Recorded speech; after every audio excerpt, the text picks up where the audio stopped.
श्रीयंत्राचा सर्वात मोठा लाभ काय आहे सांगू? हं. श्रीयंत्राच्या पूजनाच्या तीर्थाने जर तुम्ही ते ग्रहण केलं 1000 तीर्थाचं तुम्हाला फळ मिळत असतं. समजा आपण पहिल्यांदा श्रीयंत्र घेत आहोत तर कोणती काळजी घेणं महत्वाचे आहे?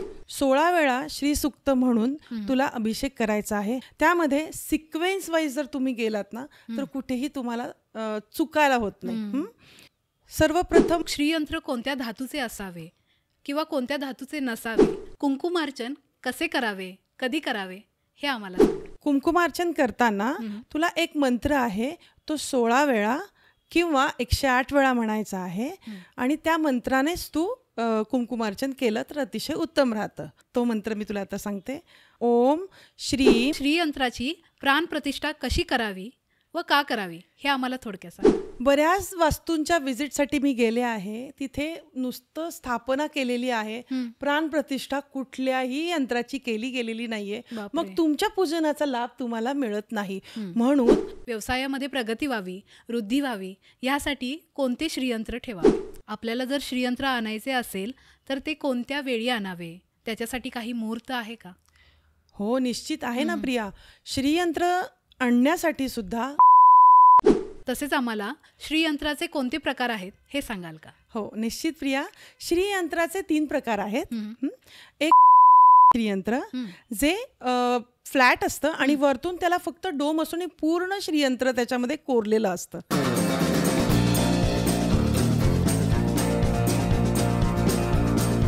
धनप्राप्ती, लक्ष्मी प्राप्ती, ऐश्वर्य, समृद्धीसाठी आपण श्रीयंत्राची पूजा करतो.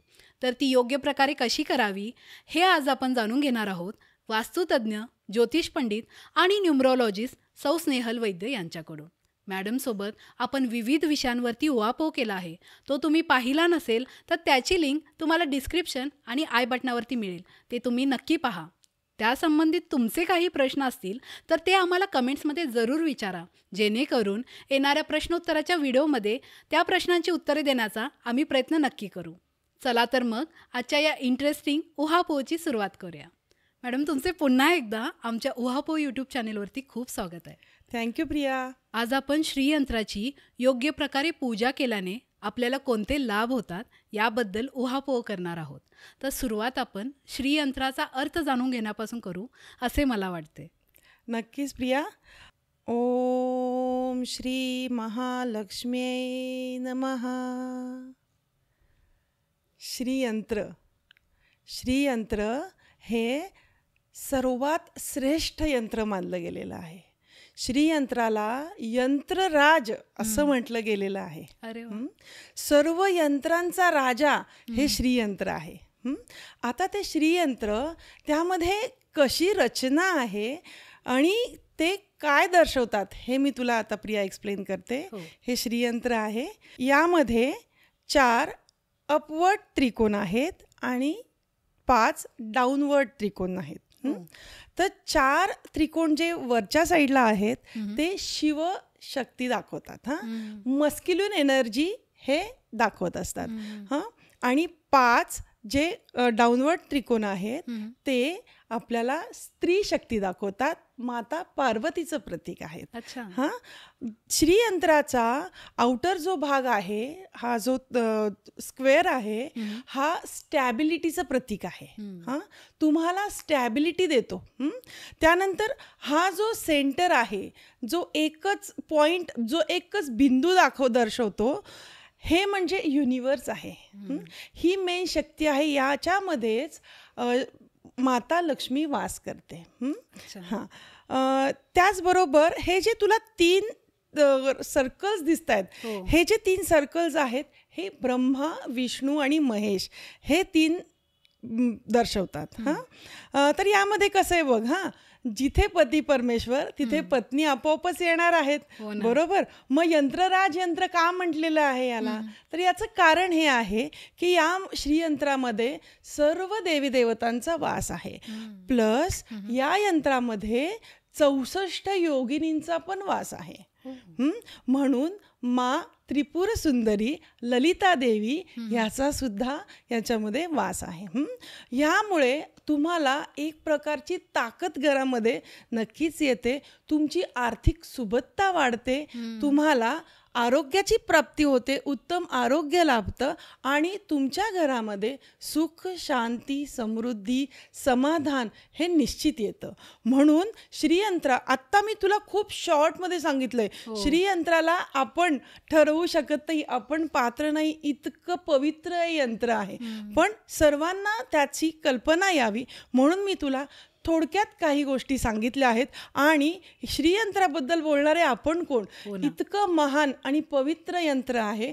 याचं फक्त मला एक सांगायचं आहे की याची स्थापना जर तुमच्या घरामध्ये केली तर यामुळे तुमची प्रगती नक्कीच होते. फक्त योग्य पद्धतीने होणं हे खूप महत्त्वाचं असतं. खरं आहे. श्रीयंत्राचे लाभ काय आहेत? श्रीयंत्र मी आत्ताच तुला म्हटलं प्रिया की यंत्रराज यंत्र आहे, हो की नाही. तर यामध्ये कसं आहे ना की यामध्ये आपल्या घरामध्ये बघ, नोकरीमध्ये यश येणं, नोकरीमध्ये प्रगती होणं, बिझनेसमध्ये वृद्धी होणं, घरामध्ये आरोग्य सर्वांचं चांगलं राहणं, लॉंग टर्म डिसीजेस आजकाल खूप आहेत. तर याच्यामध्ये तुम्हाला श्रीयंत्राची भक्ती करणं, श्रीयंत्राच्या पूजनाने तुम्हाला नक्कीच त्याच्यातून रिलीफ मिळत असतो. त्यानंतर घरामध्ये सर्वात महत्त्वाचं लक्ष्मी, ज्याच्यासाठी सगळे प्रयत्नशील आहेत, बरोबर. लक्ष्मी घरामध्ये राहणं आणि भरभरून येणं हे मात्र श्रीयंत्राच्या पूजनाने तुम्हाला मिळत असतं. आता श्रीयंत्राचा सर्वात मोठा लाभ काय आहे सांगू? श्रीयंत्राच्या पूजनाच्या तीर्थाने जर तुम्ही ते ग्रहण केलं, 1000 तीर्थाचं तुम्हाला फळ मिळत असतं. अरे बापरे, 1000 तीर्थ केल्याचं फळ मिळत असतं. इतकं ह्या श्रीयंत्राचा तुम्हाला लाभ होत असतो. फक्त अजून सुद्धा मी सांगेन, तुम्ही जे करता, भक्ती करता, ती फक्त व्यवस्थित आणि योग्य रीतीने केलीत तर नक्कीच तुम्हाला त्याचा फायदा होतो. तर मग श्रीयंत्राची स्थापना कोणी केली, त्यामागचा काही इतिहास आहे का? हो आहे. त्याच्या मागे ना एक स्टोरी आहे प्रिया, तेही मी तुला सांगते. हो. आदी गुरु श्री शंकराचार्यांनी कैलास मानसरोवराजवळ कठोर तपश्चर्या केली आणि त्यांना प्रसन्न होऊन शिवांनी वर मागण्यास सांगितले. त्यावेळी शंकराचार्य संन्यासी त्यांनी विश्वकल्याणासाठी मला तुम्ही असे यंत्र द्या की ज्याच्या प्रभावाने विश्वकल्याण होऊ शकेल. त्यावेळेस शंकरांनी त्यांना श्रीयंत्र आणि श्रीसूक्त प्रदान केले आणि त्याचा प्रसार शंकराचार्यांनी सर्वत्र केला. आणि त्यामुळे आपण म्हणतो ना, श्रीयंत्र कसं निर्माण झालं तर त्यांच्याकडून ते आपल्याजवळ आलेलं आहे. एक दुसरी आख्यायिका आहे, ते मी तुला सांगते. एकदा लक्ष्मी रुसून वैकुंठात निघून गेली. त्यावेळी मला सांग, लक्ष्मी जेव्हा रुसून जाते काय राहतं ग, सगळं पृथ्वी तलावरती 18 विश्व दारिद्र्य. मग अशा वेळी वसिष्ठ ऋषी विष्णूकडे गेले. विष्णू आणि वसिष्ठ ऋषी यांनी खूप विनवणी केली लक्ष्मी मातेला, पण ती काही केल्या यायला तयार नाही. मग अशा वेळी विष्णू आणि वसिष्ठ ऋषी हे देवगुरु बृहस्पतींकडे गेले. त्यावेळी बृहस्पतींनी श्रीयंत्राची स्थापना केलेली आहे आणि श्रीसूक्ताच्या पठणाने महालक्ष्मीला पुन्हा पृथ्वी तलावरती आणलेला आहे. अशी ती आख्यायिका आहे. आणि ही दुसरी गोष्ट आहे की त्याच्यातून आपल्याला असा बोध होतो की श्रीयंत्राची स्थापना कशी झाली आहे. बरोबर. तर मग श्रीयंत्र कोणत्या धातूचे असावे किंवा कोणत्या धातूचे नसावे, आणि समजा आपण पहिल्यांदा श्रीयंत्र घेत आहोत तर कोणती काळजी घेणं महत्त्वाचे आहे? श्रीयंत्र 3 धातूंचे असावे असं आपल्या शास्त्रात सांगितलं आहे. सोनं, चांदी आणि तांबे. ह्या तिन्ही धातूंपैकी कोणत्याही धातूचं जर तुम्ही श्रीयंत्राचं पूजन केलं तर त्याचा लाभ अतिशय उत्तम आहे. सोनं तुम्हाला राजयोग देतं, सोन्याचं श्रीयंत्र.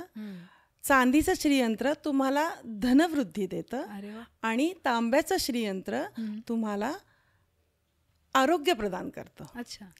म्हणून काय केलं गेलं की 3 धातू एकत्र करून श्रीयंत्र केलं गेलं. मग 3 धातू एकत्र करून जरी श्रीयंत्र असेल 3 धातूंचं, तरी सुद्धा ते लाभदायक, तिन्हीही तुम्हाला लाभ मिळणार आहेत. म्हणून ह्या 3 धातूंचंच यंत्र जर तुम्ही घरामध्ये ठेवलं तर त्याचा निश्चित तुम्हाला लाभ होतो. आता ह्याच्यामध्ये अजून 2 प्रकारचं श्रीयंत्र येतं. एक आहे स्फटिकाचं श्रीयंत्र आणि दुसरं आहे पारद श्रीयंत्र. हे सुद्धा अतिशय उत्तम मानले गेलेले आहेत. फक्त आजकाल स्फटिकामध्ये ना ग्लास ॲड करून लोक विक्रीसाठी आणतात. आणि श्रीयंत्र घेताना सुद्धा खूप पाहून घेणं हे खूप महत्त्वाचं आहे. कारण आत्ताच मी तुला जे श्रीयंत्राची डायग्राम दाखवली त्यानुसार श्रीयंत्राचे सगळे कॉर्नर्स हे सगळे पाहून घेणं हे खूप महत्त्वाचं आहे. म्हणून जे ग्लास करतात ना ग्लासमध्ये ते अतिशय कोरीव आणि ते तुम्हाला लक्षात पण येत नाही. म्हणून प्युअर स्फटिकाचं श्रीयंत्र जर तुम्ही घरामध्ये स्थापन केलं त्याचा अतिशय उत्तम लाभ होतो. आता कुठलं असू नाही तर कांस्य धातूचं आणि शिसेचं श्रीयंत्र घरात पूजू नाही. हो का? बरं. आणि मार्केटमध्ये बरेचसे एकमेकावर जुळवलेले श्रीयंत्र आपल्याला मिळतात. एक्झॅक्टली. तर ते पण बघणं गरजेचं आहे. हो प्रिया, बऱ्याचदा कसं होतं ना की आजकाल सगळीकडे ना कमर्शियलायझेशन इतकं झालं ना त्यामुळे यंत्रांची सुद्धा अवहेलना होऊ लागलेली आहे. तर काय होतं ना बऱ्याचदा मी पाहिलेलं आहे एक स्क्रू असतो त्यामध्ये श्रीयंत्राचे वेगळे पार्ट फिक्स केलेले असतात. मग ते सगळे पार्ट हलतात. म्हणून ना पूर्ण ओतीव भरीव श्रीयंत्र तुम्ही घेणं गरजेचं आहे. काही ठिकाणी मी पोकळ श्रीयंत्र पण पाहिलेत. वरचा पार्ट अगदी करेक्ट आहे पण आतून सगळं पोकळ आहेत. तर आता म्हटलं तसं भरीव ओतीव श्रीयंत्र जर तुम्ही घेतलं तर त्याचा निश्चित तुम्हाला लाभ होतो. फक्त स्क्रू आहे का? आता बघ स्क्रू जो असतो तो लोखंडी येणार. ठीक आहे, त्यानीच ते सगळ्या गोष्टी पॅक होतात. मग कालांतराने ते सगळे हलायला लागतात पार्ट्स त्याचे. मग हे चालत नाही. वेगळं नाही, पूर्ण एकत्र स्वरूपात श्रीयंत्र असावं. आणि श्रीयंत्र घेताना कमीत कमी 200 ग्रॅमपासून तुम्ही जास्तीत जास्त कितीही ग्रॅमपर्यंत श्रीयंत्र घरामध्ये स्थापन करू शकता. अच्छा. आता बऱ्याचशा वर्कप्लेस म्हणा, ऑफिस असो किंवा काही बिझनेस असो तर त्या ठिकाणी एक शोभेची वस्तू म्हणून देखील श्रीयंत्र ठेवले जाते. हो. तर ते तसे ठेवणे योग्य आहे का? शोभेची वस्तू म्हणून ठेवणं योग्य नाहीये. तुम्ही पूजेमध्ये निश्चित ठेवू शकता किंवा तुम्ही तुमच्या तिजोरीत निश्चित ठेवू शकता. पण मी आत्ता म्हटलं तसं पूर्ण व्यवस्थित बघून घेणं आणि त्याची पूजा होणं हे खूप महत्वाचं आहे. आता जो तुझा प्रश्न आहे शोभेचीच वस्तू होते जर तुम्ही त्याची पूजा नाही केली. बरोबर. त्यामुळे तुम्ही ते जर घरामध्ये पूजन झालं, पूजन म्हणजे मला म्हणायचं नाही रोज तुम्ही करा, पण विशिष्ट दिवस आहेत त्या दिवसांमध्ये जर तुम्ही श्रीयंत्राचं पूजन केलं त्याचा निश्चित तुम्हाला लाभ होणार आहे. बरोबर. व्यवसायामध्ये प्रगती व्हावी, वृद्धी व्हावी यासाठी कोणते श्रीयंत्र ठेवावे? व्यवसाय वृद्धीसाठी 3 धातूंचं श्रीयंत्र तुम्हाला ठेवायचं आहे. सोनं, चांदी आणि तांब ह्या 3 धातूंपैकी कोणतंही श्रीयंत्र तुम्ही ठेवलं किंवा तिन्ही धातू एकत्र करून ठेवलं तरीही चालतं. अतिशय उत्तम. दुसरी गोष्ट, अजून एक श्रीयंत्र मी आता सांगितलं स्फटिकाचं श्रीयंत्र सुद्धा तुम्ही व्यवसायामध्ये नक्कीच ठेवू शकता. अच्छा. तर मग ते एनर्जाइज करून किंवा ॲक्टिवेट करून ठेवणं गरजेचं आहे का? हो, त्याचा सगळा विधी आहे तो मी तुला सगळा थोडं सांगणार आहे. त्याप्रमाणे जर श्रीयंत्र तुम्ही ठेवलं तर निश्चित तुम्हाला फलदायी ठरतं. आपल्याला जर श्रीयंत्र आणायचे असेल तर ते कोणत्या वेळी आणावे? त्याच्यासाठी काही मुहूर्त आहे का? हो, निश्चित आहे ना प्रिया. श्रीयंत्र आणण्यासाठी सुद्धा गुरुपुष्यामृत, रविपुष्यामृत, अक्षय तृतीया. अच्छा. हो. हे मुहूर्त अतिशय उत्तम सांगितले गेलेत. त्यानंतर दिवाळी. हो, दिवाळी महालक्ष्मीचा जन्मदिवस आहे. त्या दिवशी सुद्धा तुम्ही श्रीयंत्र निश्चित आणू शकता. आणि वर्षामध्ये 4 नवरात्र येतात प्रिया. ह्या 4ही नवरात्रांपैकी कोणत्याही नवरात्रात तुम्ही श्रीयंत्र निश्चित घेऊ शकता. पौर्णिमेला घेऊ शकता आणि शुक्रवारीही घेऊ शकता. अच्छा. तसेच आम्हाला श्रीयंत्राचे कोणते प्रकार आहेत हे सांगाल का? हो, निश्चित प्रिया. श्रीयंत्राचे 3 प्रकार आहेत. एक भूपृष्ठ श्रीयंत्र जे फ्लॅट असतं आणि वरतून त्याला फक्त डोम असून पूर्ण श्रीयंत्र त्याच्यामध्ये कोरलेलं असतं. त्यानंतर कूर्मपृष्ठ श्रीयंत्र म्हणजे कासव आहे, कासवाच्या पाठीवरती श्रीयंत्र मेरू श्रीयंत्र असतं. आणि सर्वात शेवटी मेरू श्रीयंत्र म्हणजे ट्रायंग्युलर त्रिकोण शेपमध्ये. हे श्रीयंत्राचे 3 प्रकार आहेत. मग सहसा कोणते श्रीयंत्र आपण घरी पूजावे? हां, हे बघ, यामध्ये ना कुठलंही श्रीयंत्र तुम्ही घेतलं पूजलत तरीही त्याचा तुम्हाला निश्चित लाभ होणार आहे. फक्त तुम्ही भरीव श्रीयंत्र घरामध्ये पूजणं हे खूप महत्त्वाचं राहतं. तर मग श्रीयंत्राची प्राणप्रतिष्ठा कशी करावी व का करावी हे आम्हाला थोडक्यात सांगा. खूप महत्त्वाचा प्रश्न विचारलास प्रिया तू. आणि खूप काळजीपूर्वक करणं हे खूप गरजेचं असतं. हां, आता मला सांग, प्राणप्रतिष्ठा म्हणजे काय? प्राणप्रतिष्ठा म्हणजे एखाद्या वस्तूमध्ये, एखाद्या यंत्रामध्ये, एखाद्या मूर्तीमध्ये प्राण ओतणं. ठीक आहे, यालाच प्राणप्रतिष्ठा म्हणतात. बऱ्याच वास्तूंच्या व्हिजिटसाठी मी गेले आहे, तिथे नुसतं स्थापना केलेली आहे, प्राणप्रतिष्ठा कुठल्याही यंत्राची केली गेलेली नाहीये. मग तुमच्या पूजनाचा लाभ तुम्हाला मिळत नाही. म्हणून जसं मला सांग, आपल्या शरीरात प्राण आहेत म्हणून आपण जगतो आहोत, राईट? तसंच तुझ्या कुठल्याही यंत्रामध्ये, देवामध्ये तुम्ही प्राण ओतणं, प्राण आणणं हे खूप महत्त्वाचं राहतं. म्हणून प्राणप्रतिष्ठेचं महत्त्व सांगितलेलं आहे. जसे आपल्याला अवयव आहेत तसेच अवयवही त्यांना येऊ शकतात, इतकं प्राणप्रतिष्ठेचं महत्त्व आहे. दिसलं जरी नाही तरी पूर्ण आकृती तयार होत असते आणि त्यानुसार तुम्हाला फळ मिळत असतं. हां, आता प्राणप्रतिष्ठा म्हणजे काय? पहिलं आचमन करायचं आहे आपल्याला. पळीने हातावरती पाणी घ्यायचं आहे, आचमन करायचं आहे आणि चौथ्या वेळेला पाणी जमिनीवर सोडून द्यायचं आहे. आता आपण श्रीयंत्राबद्दलच बोलतो आहोत. मी त्याचं यंत्राचंच तुला सगळं सांगते. श्रीयंत्र स्थापन करताना तुला सर्वप्रथम गाईच्या तुपाचा दिवा लावायचा आहे, धूप लावायचा आहे. श्रीयंत्र स्थापनेसाठी तुला आचमन आधी करायचं आहे आणि 3दा आचमन केल्यानंतर चौथ्या वेळेला पाणी तुला जमिनीवर सोडायचं आहे. त्यानंतर 16 वेळा श्रीसूक्त तुला म्हणायचं आहे. जमलं तर एका पठणात सुद्धा होतं, नाही तर 16 वेळा जर श्रीसूक्त पठण केलं तर त्याचा तुला अतिशय चांगला लाभ होतो. तर मग 16 वेळाच का पठण करावे? हे बघ, मगाशी मी तुला श्रीयंत्राची आकृती दाखवली. त्यामध्ये जे पाकळ्या आहेत ना श्रीयंत्राला, त्या 16 आहेत. म्हणून 16 वेळा श्रीयंत्राच्या स्थापनेसाठी 16 वेळा श्रीसूक्त म्हणणं खूप महत्त्वाचं आहे आणि त्यातनं तुला निश्चित लाभ होतो. 16 वेळा श्रीसूक्त म्हणून तुला अभिषेक करायचा आहे. त्यामध्ये सिक्वेन्स वाईज जर तुम्ही गेलात ना तर कुठेही तुम्हाला चुकायला होत नाही. सर्वप्रथम पाणी, त्यानंतर पंचामृत, कुंकू मिश्रित पाणी, हळद मिश्रित पाणी आणि मग पुन्हा पाणी, असं क्रमाने जर तुम्ही अभिषेक घातला तर तो व्यवस्थित होणार आहे. त्यानंतर श्रीयंत्र पूर्ण स्वच्छ धुवून घ्यायचं आणि एक तामण घ्यायचं आहे. त्या तामणावरती लाल कलरचं किंवा पिवळ्या कलरचं वस्त्र तुला ठेवायचं आहे.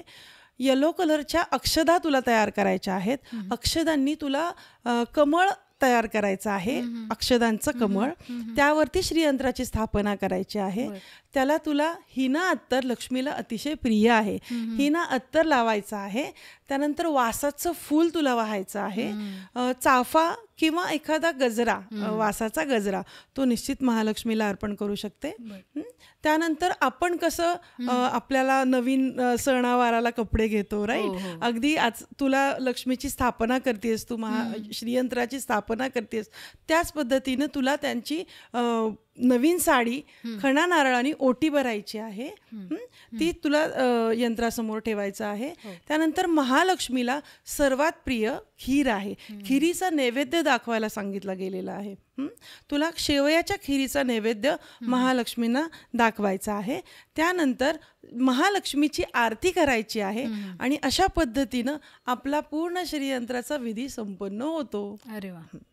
हाच विधी तुला वर्षातून नवरात्र, दिवाळी या दिवशी जर तू केला तर तुला नक्कीच त्याचा लाभ मिळतो. काही लोकांकडे कमलगट्ट्यांची माळ असते, काही वेळेला नसते.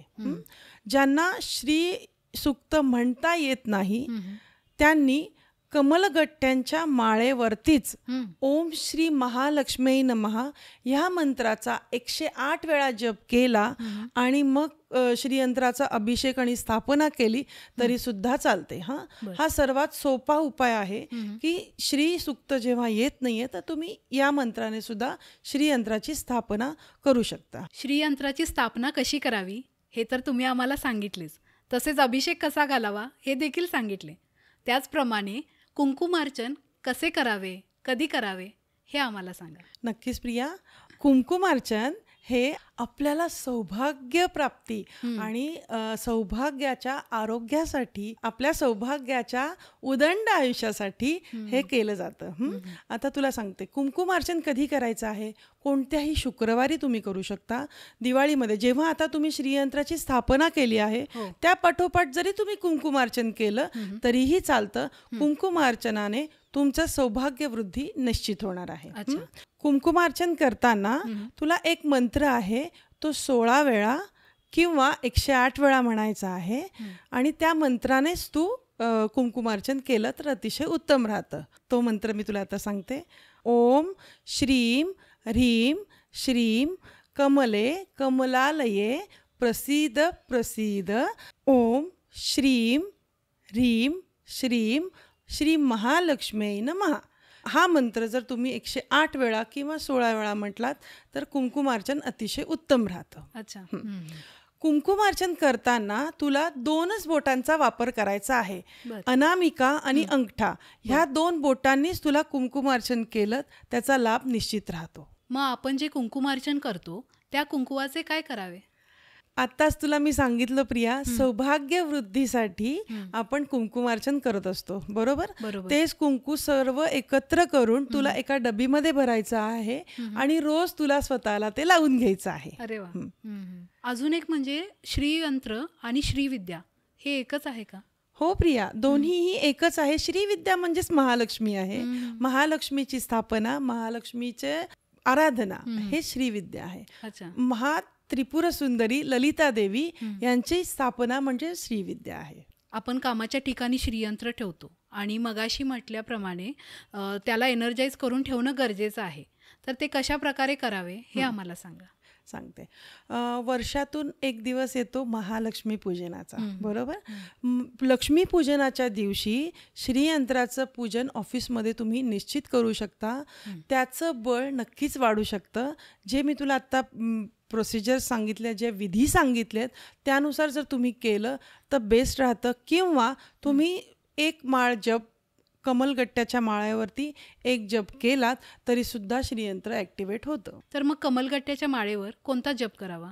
कमलगट्ट्याच्या माळेवरती तू ओम श्रीही नमः हा अगदी सोपा मंत्र आहे, याचा सुद्धा जप करू शकते. अच्छा. तसेच मुलांची एकाग्रता वाढवण्यासाठी देखील श्रीयंत्राचा उपयोग होऊ शकतो का. हो ना, निश्चित प्रिया. मी तुला एक उपाय सांगते. श्रीयंत्राचा एक पेपरवरती कलर प्रिंटआउट घ्यायची आहे. तुमच्या आय लेवलला ती लावायची आहे आणि त्या बिंदूकडे कॉन्स्टंट बघायचं आहे. हे तुला कमीत कमी 10 मिनिटं करायचं आहे. त्यामुळे तुझी एकाग्रता निश्चित छान होणार आहे. मग ती अभ्यासाच्या रूम मध्ये लावावे की कुठे लावावे. शक्यतो नॉर्थ साईडला लावलं तर त्याचा तुम्हाला निश्चितच फायदा होतो. ओके. ललिता सहस्त्रनामाचे पठण केल्याने आपल्याला कोणते फायदे होतात. ललिता सहस्त्रनामाचं पठणही तितकंच महत्त्वाचं आहे आणि तेवढं पॉवरफुलही राहतं. त्यांच्या पठणाने तुम्हाला एक प्रकारची ऊर्जा, पॉझिटिव्ह एनर्जी निर्माण होते आणि तुम्हाला कुठल्याही बाबतीत बघ, आता बऱ्याचदा काय होतं की इच्छा नसताना म्हणतो ना आपण, काही गोष्टी आपल्याला ओढवतात किंवा कॉन्फिडन्स लेवल पूर्ण तुमचा डाऊन असतो. तुमचा कॉन्फिडन्स चांगला करण्यासाठी ललिता सहस्त्रनामाचं महत्त्व सांगितलं गेलेलं आहे. शक्ती आहे ना. हां. आणि ती श्रीयंत्रात सुद्धा आहे. ललिता देवीचा वास सुद्धा श्रीयंत्रामध्ये आहे. त्यामुळे ललिता सहस्त्रनामाचं जरी तुम्ही पठण केलं आणि श्रीयंत्राची स्थापना केली तरी सुद्धा तेवढंच फळ तुम्हाला उत्तम मिळणार आहे. लक्ष्मी वृद्धी, आरोग्य वृद्धी आणि तुमची सर्वतोपरी प्रगती. श्रीयंत्राचे महत्त्व, त्याची पूजा कशी करावी, त्याची स्थापना कशी करावी किंवा कोणते श्रीयंत्र, कोणत्या धातूचे श्रीयंत्र आपण वापरावे हे आज आम्हाला सांगितल्याबद्दल तुमचे मनापासून धन्यवाद. थँक्यू प्रिया. माझा नेहमीच प्रयत्न असेल की अशीच माहिती सर्वांपर्यंत पोचावी आणि माध्यम मात्र तूच असावीस. खूपच छान. मॅडमसोबत वास्तुशास्त्रावरती बरेचसे व्हिडिओज आम्ही केले आहेत आणि त्यामध्ये मॅडमांनी सविस्तररित्या वास्तूबद्दल माहिती सांगितली आहेत. ते तुम्ही व्हिडिओ पाहिले नसतील तर त्याची लिंक डिस्क्रिप्शन आणि आय बटनावरती मी देईन. ते तुम्ही नक्की जरूर पहा आणि त्या संबंधित तुमचे काही प्रश्न असतील तर ते आम्हाला कमेंट सेक्शनमध्ये विचारायला अजिबात विसरू नका. धन्यवाद.